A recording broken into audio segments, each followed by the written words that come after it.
जय हिंद दोस्तों। आप सभी का मैथ पीवाईक्यू में फिर से बहुत बहुत स्वागत। पहला सवाल जो आपके स्क्रीन पे है वो इस प्रकार है। कह रहा है जो एक वर्ग की सीमा 16 सेंटीमीटर है। ओके। और इस वर्ग के चारों कोनों में प्रत्येक से 1 सेंटीमीटर भुजा वाला एक छोटा वर्ग काट लिया जाता है। ओके। और शेष आकृति की सीमा की लंबाई क्या होगी? ठीक ना। एक वर्ग दिया हुआ है जिसकी सीमा सीमा को हम और दूसरे नाम से परिमाप से भी हम जानते हैं। ठीक। तो परिमाप मुझे 16 दिया हुआ है। तो अगर इस परिमाप से हम अगर 16 को हम 4 से भागा देंगे तो मुझे मिल जाएगा 4। तो ये 4 एक भुजा की लंबाई होती है। ओके। तो प्रत्येक भुजा मुझे हो गया 4, क्योंकि वर्ग है और वर्ग की चारों भुजाएं बराबर होती है। देखिए 4 प्रत्येक भुजा मिल गया। अब कह रहा है उसमें से जो 1 सेंटीमीटर भुजा वाले एक छोटा वर्ग काट लिए। ठीक। जैसे ये एक छोटा वर्ग इसमें से कट गया, वो उसकी एक है और ये भी एक है, मीन्स लंबाई भी एक है और चौड़ाई भी एक है। ठीक उस तरह से 4 कॉर्नर है तो चारों एक काट लिया गया है। ठीक। तो अब कह रहे हैं जो शेष जो आकृति बचा है, देखिए ये कटने के बाद इसकी आकृति इस शेप में हो गई है। अब इस आकृति का परिसीमा या सीमा की बात कर रहा हूं कितना होगा। देखिए इसमें से ये इधर से एक कट गया, ये एक है ये पोर्शन। ठीक उस तरह से ये एक कट गया है तो इधर से भी ये एक कट गया है, तो टोटल 4 था, तो 4 में से एक इधर चला गया एक इधर चला गया, ये बच गया 2। देखिए 2 बच गया। ठीक है। उसी तरह से प्रत्येक भुजा जो है, देखिए इधर से ये 2 बचा, ये भी 2 बचा और ये 2 बच गया और ये 2 बच गया। ठीक। अब यहाँ पे ये एक है और ये भी एक है, तो आपको फिगर से पता चल गया होगा जो किस तरह से कटा है। अब कह रहा है जो शेष आकृति बची, इस आकृति की सीमा की लंबाई क्या होगी, तो आपको डायरेक्टली सबको जोड़ देना। देखिए 2 एक एक 3, 2 एक 3, एक 4, 2 6, एक 7, एक 8, 2 10, एक 11, एक 12, 13 14, एक 15 और ये एक 16। तो आपका ऑप्शन सी सही हो जाएगा। ओके। नेक्स्ट सवाल है, कर है कि दिए गए पैटर्नों का अगला पद पहचानिए। कि रीजनिंग टाइप का सवाल है। ओके, लेकिन घबराने की कोई बात नहीं है, उसको भी हम सॉल्व करेंगे और बहुत बेसिक से सॉल्व करेंगे। बस क्वेश्चन को समझिए, सबसे पहले कोई क्वेश्चन को समझ जाइए, उसके बाद आराम से बन जाएगा। देखिए यहाँ दिया हुआ 1 ZA, दूसरा में दिया है 4 YB, 9 XC और आगे का सीरीज है 16 WD। जब इसको गौर से आप देखते हैं तो देखिए यहाँ पे क्या रहा है 1 4, उसके बाद है 9, उसके बाद 16। देखिए जब हम 1 है, 1 का स्क्वायर 1 होगा, 2 है 4 है तो 2 का स्क्वायर हो जाएगा, 9 है ये 3 का स्क्वायर हो जाएगा, 16 है ये 4 का स्क्वायर हो जाएगा। तो आगे जो भी पहला वर्ड आएगा वो होगा 5 का स्क्वायर मीन्स 25। तो ये तो हो गई पहला टर्म, फर्स्ट प्लेस की बात होगी। अब देखते हैं, समझते हैं इसको। देखिए उसके बाद अगर देख रहे हैं तीसरा टर्म, जब हम तीसरा टर्म को इसको हम देखते हैं तो यहाँ पे देखिए ए आ रहा है, बी आ रहा है, आगे सी है और ये डी है। तो उम्मीद यही है कि जो आगे जो आएगा डी के बाद ई आता है तो वो ई आएगा। देखिए फर्स्ट और लास्ट के बारे में हम बात कर लिए हैं। देखिए फर्स्ट 25 कोई ऑप्शन में है, देखिए 2 ऑप्शन में है, तो बाकी ये तो कैंसिल आउट हो जाएगा। और यहाँ पे देखिए लास्ट में ई है तो ये ई और ई है, लेकिन यहाँ पे भी तो जैसे ये जेड है, ये घटते क्रम में आ रहा है, जेड के बाद वाई, वाई के बाद एक्स, एक्स के बाद डब्लू, डब्लू के बाद यहाँ पे वी आएगा। तो ऑप्शन बी आपका सही हो जाएगा। ओके। अगला सवाल है, कह रहा है कि जो 3 या 3 से अधिक रेखाखंडों से बनी बंद आकृति को हम क्या कहते हैं। ऑप्शन में आपका दिया हुआ है, 4 ऑप्शन है।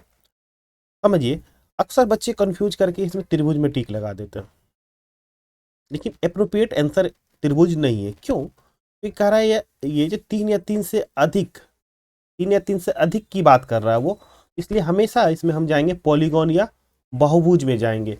अगर पार्टिकुलरली 3 की बात कर रहा है वो, पार्टिकुलरली 3 की बात कर रहा है तो तब हम जाएंगे उसमें, हम ट्रायंगल में जाएंगे, अदरवाइज हम बहुभुज भी जाएंगे। ठीक, क्योंकि ट्रायंगल भी है एक तरह का बहुभुज है, ये भी याद रखिएगा आप लोग। ओके। नेक्स्ट सवाल पढ़ते हैं। अरे एक शहर का तापमान 9 बजे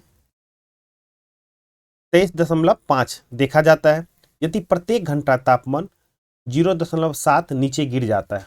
ओके, तो किस समय तापमान 17.2 पहुंच जाएगा। देखिए इसको इस टाइप के सवाल में देखिए एक तरह से रीजनिंग टाइप का भी ये सवाल कह सकते हैं आप, पर इसमें कोई दिक्कत नहीं है। देखिए सवाल को सबसे पहले इसमें समझिए, सवाल आखिर कहना क्या चाह रहा है। देखिए अगर 9 बजे टाइमिंग है, ठीक, तो उस समय वो कोई व्यक्ति जो है शहर का तापमान रिकॉर्ड करने के बाद उन्हें पता चला जो 23.5, ठीक। अब कह रहा है प्रत्येक घंटा 0.7 नीचे गिर जाता है। अगर उसी टेम्परेचर को अगर हम 10 बजे मतलब टेम्परेचर अगर हम 10 बजे नाप रहे हैं तो इसमें घटौती हो जाएगी 0.7 का, मतलब 23.5 में से 0.7 घट जाएगा, मीन्स कुछ ना कुछ आएगा। अब फिर वो 11 बजे वो चेक कर रहा है, 11 बजे चेक कर रहा है तो फिर उसमें घटौती हो जाएगी 0.7 की,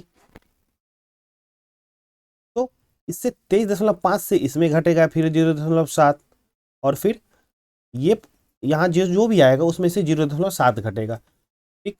तो अब ये कह रहा है ये घटते घटते ये हो जा रहा है आपका 17.2 हो जा रहा है। तो अब ये कह रहा है कि वो किस समय, तो इसका टाइमिंग मुझे बताना है। जैसे 0.7 इसमें से घट गया तो वो 10 बजे घटा था, तो जब वो घट के 17.2 हो जाए तो यहाँ पे टाइमिंग क्या होगा, इसका टाइम क्या होगा, वो कितने बजे होगा, यही मुझे बताना है। तो ठीक, तो हम सबसे पहले देख लेते हैं जो टोटल कितना घटा है।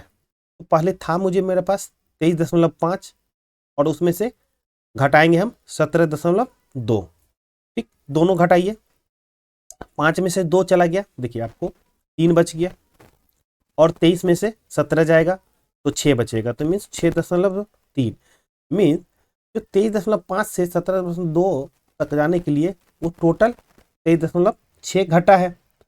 अब कितने घंटों में घटा है इसके लिए कह रहा है कि देखिए 1 घंटा में 0.7 घट रहा है, तो हम क्या करेंगे 0.7 से उसको हम डिवाइड करेंगे कि डेसिमल खत्म 7 से 9 टाइम में, मीन्स उसको टोटल 9 घंटे लग रहे हैं।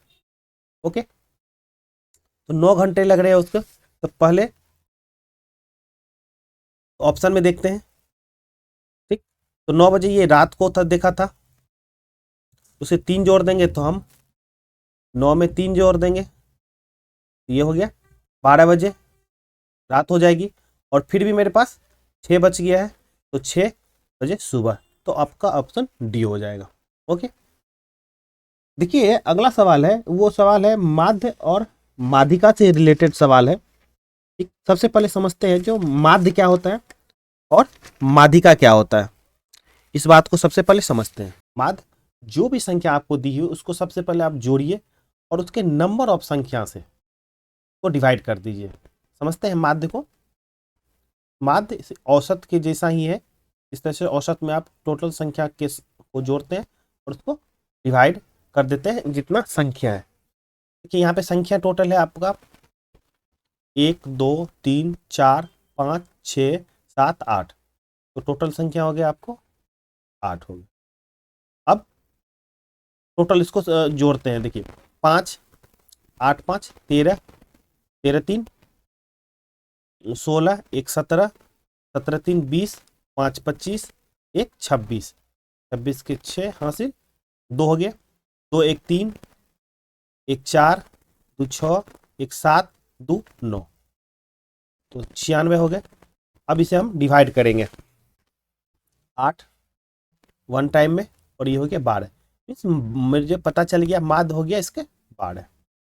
माध्यिका समझने से पहले जो भी संख्या दी हुई है उसको हम बढ़ते क्रम में लिखेंगे, याद रखिएगा माध्यिका के लिए जो भी संख्या दी हुई है उसको हम बढ़ते क्रम में लिखेंगे। देखिए संख्या क्या दी हुई है 1, एक 1 है, दोबारा अगर सेम रिपीट भी कर रहा है तो फिर उसको भी लिखेंगे 1। अब है 8, उसके बाद हो गया आपका 13, उसके बाद देखिए 15, ये हो गया आपके फिर से 15, और आपके हो गए 20, और आपके हो गए 23। ओके, अब संख्या को बढ़ते क्रम में तो हमने लिख लिया। अब देखना है कि जो संख्या के टोटल कितनी संख्या है। तो 8 है, n इजकल टू हो गया 8। देखिए 8 मेरा हो गया सम संख्या। ठीक? जब सम संख्या रहेगी तो बीच के जो दो होगा, जैसे यहाँ पे है 1 2 3, इधर से 1 2 3 और इधर से हो गए 1 2 3, तो बाकी जो दो बचे हैं इसको जोड़ना है और उसको 2 से डिवाइड करना है। ठीक, तो 5 3 8 हो गया और 1 1 2, 28 भागा 2, ये हो गया आपके 14। ठीक, तो यही आपका माध्यिका हो जाएगा। 14 ही आपका माध्यिका हो गया। ओके, अगर संख्या सम रहता, सपोज अगर इसी में रहता 1 1 8 13 15 15 20 रहता, सपोज मेरे पास ये 23 नहीं रहता, तो n इजकल टू यहाँ पर हो जाता नंबर ऑफ 7, जो कि विषम है। ओके, अब क्या करते, इससे 3 इधर से ये इसको तीनों को छोड़ते, ये और ये 15 15 इसको हटाते और जो बच जाता 13, यही मेरा माध्यिका हो जाता। ओके, जब विषम रहेगा तो इस तरह से हम माध्यिका बना लेंगे, लेकिन अगर सम रहे तो दो जो बीच में जो मिडिल में दो जो संख्या है उसको जोड़ के हम 2 से डिवाइड कर देंगे। तो अब यहाँ पे कह रहा है ऑप्शन में माध्य माध्यिका से अधिक है, मतलब माध्य और माध्यिका में मुझे क्या अंतर है, दोनों के बारे में बात कर रहा है वो। ठीक, तो देखिए माध्य आया है 12 और माध्यिका आया है 14, तो ऑब्वियसली बात है माध्यिका बड़ा हो गया, तो माध्यिका माध्य से अधिक है। देखिए ऑप्शन बी आपका सही हो जाएगा। ओके, कि अगला सवाल है, कह रहा है 2/3 में क्या जोड़े कि वो 11/12 हो जाएगा। ठीक, तो 2/3 को सबसे पहले हम देखिए कैसे लिखते हैं, 2 गुना तिहाई है तो 1/3। ठीक, प्लस हम जो सोच लेते हैं वो x है जोड़े। अब क्या हो गया, इधर 11 और बढ़ावा है, तो वो जिस तरह से तिहाई को 1/3 लिख रहे हैं, तो इस तरह से बढ़ावा को लिखेंगे हम लोग 1/12 और इसको सॉल्व करेंगे, तो x इजकल टू हो जाएगा 11/12 माइनस 2/3। यहाँ पे एलसीएम हो जाएगा 12 और 3 का 12 हो जाएगा, और ये ऊपर में हो जाएगा 11 माइनस 12 को जब 3 से हम डिवाइड करेंगे तो 4 और ऊपर में 2 है, तो 4 गुण दूना 8, ये हो जाएगा आपका 3/12। देखिए क्या हम 3/12 को इस तरह से लिख सकते हैं, 3 गुना 1/12 और 1/12 को देखिए हमने क्या पढ़ा है, बढ़ावा पढ़ा है, मतलब इसको लिख सकते हैं 3 बढ़ावा होगा वो, देखिए ऑप्शन आपका सी 3 बढ़ावा हो जाएगा। ओके, अगला सवाल है, कह रहा है मर्लिन की माँ ने उन्हें जन्मदिन पर टॉफियों का पैकेट अपने साथियों के साथ बांटने के लिए दिया। ठीक ना, अब वो मर्लिन क्या कर रही है, टॉफी का कुछ भाग, मतलब दोस्तों जैसे यहाँ पे 2/7 भाग जो है आदिति को दे दिया। तो हम सबसे पहले मान लेते हैं कि मेरे पास एक्स टोटल टॉफी है, तो इसका मर्लिन जो आदिति को दी वो 2/7 भाग दी है, तो 2x/7 प्लस 1/6 भाग अमल को दिया है, तो x का 6 भाग x/6 प्लस 2x/5 वो फरहान को दे दिया है, प्लस x/7 भाग जेरी को दिया है। उसके बावजूद भी उसके पास 2 टॉफी बच जा रही है। ठीक, तो अगर ये जितना भाग दिया है और जो उसके पास बचा है, अगर इसको जोड़ दिया जाए तो जो उसके पास पूर्व में जितनी टॉफी थी उसके बराबर होनी चाहिए। ओके, अब देखिए यहाँ पे सॉल्व करते हैं, तो यहाँ पे देखिए 2x/7 है, यहाँ पे है x/7 है। देखिए वो x/7 और यहाँ पे x/7 है, दोनों को जोड़ने पर 3x/7 हो जाएगा, यहाँ पे x/6 हो गया प्लस 2x/5 हो गया, और ये जो x है ये इधर आ जाएगा x, और ये 2 इधर आ जाएगा -2 हो जाएगा। ठीक, अब देखिए यहाँ पे 765, 7, 6 और 5 के एलसीएम लेना है। तो एलसीएम इसका सिंपल सी हो जाएगा, देखिए 7 गुना 6 गुना 5, 6 पंचे 30 और 30 गुना 7 हो जाएगा आपको 210। देखिए यहाँ पे गुना क्यों किए हैं, क्योंकि यहाँ पे 7 जो है और 5 जो है दोनों अभाज्य संख्या है, और आपको पता है जो अभाज्य संख्या उसे कहते हैं जो या तो 1 से विभाजित हो या स्वयं से विभाजित हो। जब भी इस तरह का एलसीएम में अभाज्य संख्या रहे तो आप सिंपली उसे मल्टीप्लाई कर दीजिए। ठीक, तो ये वहाँ पे हो गया आपका एलसीएम 210। अगर 7 से इसको डिवाइड कीजिएगा तो 30 टाइम में होगा, और 30 को 3 से गुना कर दीजिए तो 90x प्लस, देखिए 6 को अगर कीजिएगा तो आपका 6 से डिवाइड कीजिएगा तो 35 टाइम में, 35 टाइम में होगा। ये हो जाएगा आपका 35x प्लस, अगर आप यहाँ पे 5 से डिवाइड कीजिएगा देखिए तो 7 छक 42, 42 टाइम में होगा, और 42 दूना 84 हो जाएगा आपका 84x माइनस, यहाँ पर हो जाएगा देखिए x है तो 210 हो गया, और इजकल टू हो जाएगा -2। जब इसको सॉल्व कीजिएगा तो आपको इस तरह से आएगा, देखिए -x बचेगा बटे 210 इजकल टू -2, ये माइनस और ये माइनस कैंसिल आउट हो जाएगा, और तो x की वैल्यू हो जाएगी आपका 420 हो जाएगा। तो जो ऑप्शन आपका 420 होगा तो वो हो जाए, वही आपका अप्रोप्रिएट आंसर होगा। कहने का मतलब है जो टोटल टॉफी की संख्या जो है वो 420 है। ओके, अगला सवाल है, कह रहा है कि जो एक दुकानदार के पास कुछ अंडे हैं, ठीक ना, उसे एक ट्रे में रखना चाहता है जिसमें ठीक 12 अंडे आते हैं। मीन्स एक ट्रे में टोटल हम 12 अंडे ही रख सकते हैं। अब उसने अंडे को 9 ट्रे में रखा, ठीक, इस तरह से वो 9 ट्रे में अंडे रखा। अब उसके पास 5 अंडे बचे हुए हैं, उसे कितनी अंडों की आवश्यकता होगी जिससे उसकी 10 ट्रे भरने के बाद भी कोई अंडा ना बचे। देखिए एक ट्रे में टोटल 12 अंडे रख सकते हैं, मेरे पास 5 बचे हुए हैं, ठीक, तो टोटल और कितने अंडे चाहिए ताकि वो एक कंप्लीट हो जाए, एक ट्रे पूरा कंप्लीट हो जाए। और एक ट्रे कंप्लीट होने के लिए मुझे 12 अंडे चाहिए। देखिए 5 में ऐसा क्या जोड़े कि वो 12 हो जाए। ठीक, देखिए 5 में अगर ऑप्शन से देखिए 5 में अगर 5 जोड़ेंगे देखिए 10 होता है, 6 अगर जोड़ेंगे तो 11 होता है, लेकिन अगर हम 7 जोड़ेंगे तो देखिए वो 12 हो जाएगा। इसलिए मुझे टोटल 7 अंडे की आवश्यकता है ताकि वो एक ट्रे भर जाए। तो ऑप्शन होगी आपका सी 7। देखिए अगला क्वेश्चन है, सविता एटीएम से कुछ रुपये निकालने गई और रुपये में उसे 2000 के 5 नोट मिले, 4000 के 4 नोट मिले और 100 के 9 नोट मिले। रुपये गिनने पर उसे मालूम हुआ कि उसके पास 2000 का एक नोट और 100 का एक नोट कम मिला है। 2000 का नोट है निकल रहा है एटीएम से, एक 500 का नोट है और 100 का नोट है, मतलब 3 तरह के नोट ही एटीएम से निकल रहे हैं। ठीक, लेकिन उसमें ये भरा था कुछ ज़्यादा के लिए, लेकिन उससे उसको कम मिला है। तो पहले देखिए मिला क्या है वो समझ लेते हैं, नोट की संख्या समझ लेते हैं। 2000 के उसे 5 नोट मिला है, 500 के 4 नोट मिला है और 100 के 9 नोट मिला है। ठीक, लेकिन जब उसको काउंट करती है तो उसे ये पता चला है कि जो वो 500 का 2000 का एक नोट कम मिला है।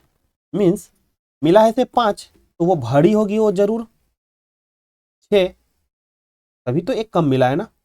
और ठीक उससे 100 का से 9 मिला है, जबकि वो कह रही है कि मुझे एक नोट जितना हम भरे थे उससे कम मिला है। ये है भरने वाला है, ये उसे कितना चाहे भरी थी वो 10 भरी थी। तो अब कह रहा है उसने एटीएम से निकालने के लिए कितनी राशि भरी थी। ठीक, देखिए 2000 का 6 नोट भरी थी वो, तो 2000 का 6 नोट का ये इक्विवेलेंट हो जाएगा आपका 12000 के। देखिए 500 का एक्यूरेट है, जितना भरी थी उसे उतना मिल गया। ये हो गया 500 के 4 नोट है आपके पास तो 2000 हो गया।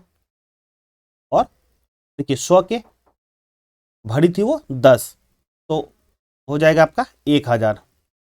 ठीक, तो 12 2 14 और 1 15, तो टोटल 15000 के लिए निकालने के लिए एटीएम से नोट भरी थी। ओके, देखिए अगला सवाल है, कह रहा है एक समबाहु त्रिभुज की घुमावदार सममिति के कौन है। देखिए इस तरह का वो क्वेश्चन हम इससे पहले भी 2 सेट बनाए, उसमें भी इस टाइप का क्वेश्चन सीटेट पूछ चुकी है। तो ध्यान से समझिएगा, इसमें पूछ रहा है रोटेशनल सिमेट्री। रोटेशनल सिमेट्री का क्या है, जब इसको कोई भी आकृति है, जैसे यहाँ पे त्रिभुज के बारे में बोल रहा है, वो भी समबाहु त्रिभुज के। हम जानते हैं कि समबाहु त्रिभुज के तीनों भुजाएं बराबर होती है। तो अगर इसको हम रोटेट करें, ठीक, तो रोटेट करने के बाद मतलब घुमाने के बाद, चाहे वो क्लॉकवाइज घुमाए या एंटी क्लॉकवाइज, मतलब घड़ी की दिशा में या घड़ी के विपरीत दिशा में, ठीक, ये होती है घड़ी की दिशा में होती है। और जब हम इस तरह से जाते हैं तो ये घड़ी की विपरीत दिशा में होती है। तो उसकी आकृति में कोई परिवर्तन नहीं होना चाहिए, मतलब जब हम देखते हैं देख रहे हैं तो उसमें ऐसा लगना चाहिए जो वो आकृति बिल्कुल सेम है। तो वो जितना एंगल से घूमेगी तो उसी को बोलेंगे, उसका हम घुमावदार सममिति या रोटेशनल सिमेट्री बोलेंगे, ठीक ना। चलिए तो इसको समझते इस बात को सारे को एग्जाम्पल से। सबसे पहले हम देखिए यहाँ पे दिया हुआ 60 है, 90 भी है, 120 भी है, 180 भी है। इन कुछ एग्जाम्पल से इसको समझते हैं।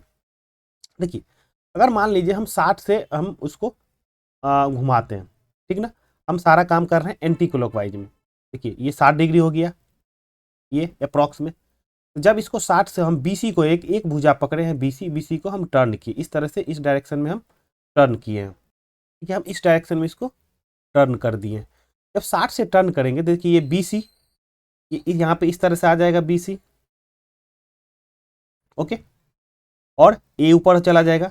जब हम ये टर्न करने के बाद इस आकृति को और इस आकृति को, दोनों का आकृति को देखते हैं तो देखिए दोनों डिफरेंट आकृति है, जबकि सममिति ये कहती है कि दोनों एक जैसा दिखना चाहिए। दिख रहा है? नहीं दिख रहा है, तो मुझे 60 क्या उसका रोटेशनल सिमेट्री होगा? नहीं होगा, 60 कैंसिल आउट होगी। चलिए अब 90 की ओर बढ़ते हैं। देखिए 90 डिग्री है, अब हम इसको बीसी को 90 से हम घुमा दिए। जब ये 90 से घूमेगा तो पूरी आकृति 90 से घूम जाएगी, ये 90 डिग्री हो गया। तो ये आकृति, ये देखिए ओरिजिनल आकृति है, और उसके घुमाने के बाद ये है, तो दोनों को देखते हैं तो दोनों एक जैसा दिख रहा है? नहीं दिख रहा है, ठीक। तो इस तरह से 90 भी मेरा सिमेट्री, रोटेशनल सिमेट्री नहीं होगा, ठीक। अब आइए देखते हैं 120 पे। जब हम इसको 120 से करते हैं, 120 से रोटेट करते हैं, देखिए ये आकृति और ये आकृति देखिए दोनों एक जैसा दिख रहा है। देखिए ये घूमने के बाद ही जो ये ए पॉइंट था वो नीचे आ गया, इस पॉइंट पे मत जाइएगा। जो आकृति है उसको आकृति देखने से क्या लग रहा है आपको? सिमिलर लग रहा है, ठीक। इस वजह से 120 जो हो जाएगा मेरा रोटेशनल सिमेट्री, 120 को हम बोलेंगे, ठीक। इसी तरह से आप कीजिएगा तो 240 भी आएगा और 360 भी आपका रोटेशनल सिमेट्री में आएगा। आप इसे एक बार करके देखिएगा, ठीक। तो ये आपका ऑप्शन हो जाएगा सी। वैसे भी देखिए 60 से हम देख लिए तो ये ऑप्शन तो नहीं होगा, 60 इसमें भी है तो ये भी नहीं होगा, और 90 तो ये भी नहीं होगा, तो एक ही ऑप्शन सी है जो कि अप्रोप्रिएट है, ओके। अगला सवाल है, कह रहा है अनु एक मिठाई की दुकान से 2 किलो 500 ग्राम लड्डू खरीद रही है, 3 किलो 250 ग्राम जलेबी और 4 किलो रसगुल्ले वो लाती है, ओके। दुकानदार ने सारी डिब्बों में भर दिया और अधिकतम क्षमता 750 ग्राम की, एक डिब्बे की। अब कह रहा है सारी मिठाइयों को पैक करने के लिए कितने डिब्बों की आवश्यकता होती है, ठीक। तो ये एक डब्बे की क्षमता मुझे मालूम है, और टोटल जो मेरा मिठाई है वो भी मुझे मालूम है। तो सबको हम सबसे पहले क्या करते हैं, ग्राम में बदलते हैं। देखिए 2 किलो 500 ग्राम को हम लिख सकते हैं क्या, 2500 ग्राम, क्योंकि 1 किलो में 1000 ग्राम होते, इसलिए हो गए 2000 ग्राम हो गए, और 500 उसमें और ऐड हो जाएगा तो 2500 हो जाएगा, ठीक। उसी तरह से काम हो जाएगा आपको 3250 हो गए, और यहाँ पे 4000 हो गए मेरे रसगुल्ले के हो गए, ठीक। सारों को काउंट करते हैं, तीनों को, 0 5 5 2 7, और हो जाएगा आपका 3 2 5 4 9। इस टोटल इतना ग्राम हो गए, 9750 ग्राम है टोटल। अब एक डिब्बे की कैपेसिटी है वो 750 है, तो टोटल कितने डिब्बे होंगे? देखिए तो आप कीजिए ने इसमें 750 से डिवाइड कीजिए, वन टाइम में 750, 5 2, और ये बच गए 2, 0, इसको 3 टाइम से कीजिए, क्योंकि 4 टाइम लगेगा 7 चौक 28 हो जाएगा, लेकिन 3 टाइम से करेंगे तो 7 या 21, ठीक, 3 से 0 हो जाएगा। ठीक है, अब कैलकुलेट आगे करने की भी जरूरत नहीं है, 13 है, ऑप्शन 13 देखिए, ठीक, करना है कर सकते हैं आप। 3 0 हो जाएगा, 5 या 15, 5 बच गया 1, 7 21 1 22, देखिए पूरा पूरा कट जा रहा है। ओके, इस तरह से आप सवाल को सॉल्व कर सकते हैं। पढ़ते हैं अगला सवाल पे। एक चौराहे पर लगी 4 ट्रैफिक बत्तियां, वो है हर 30 सेकंड पे, 45 सेकंड पे, 30, 45, 1 मिनट और 45 सेकंड के बाद बदल जाती है, ठीक ना। यदि सभी बत्तियां दोपहर 1:35 PM पर बदलती है तो अगली बार वो जब वो एक साथ बदलेगी वो समय मुझे निकालना है, ठीक ना। देखिए जो बत्ती है बदल रही है कि 30 पे,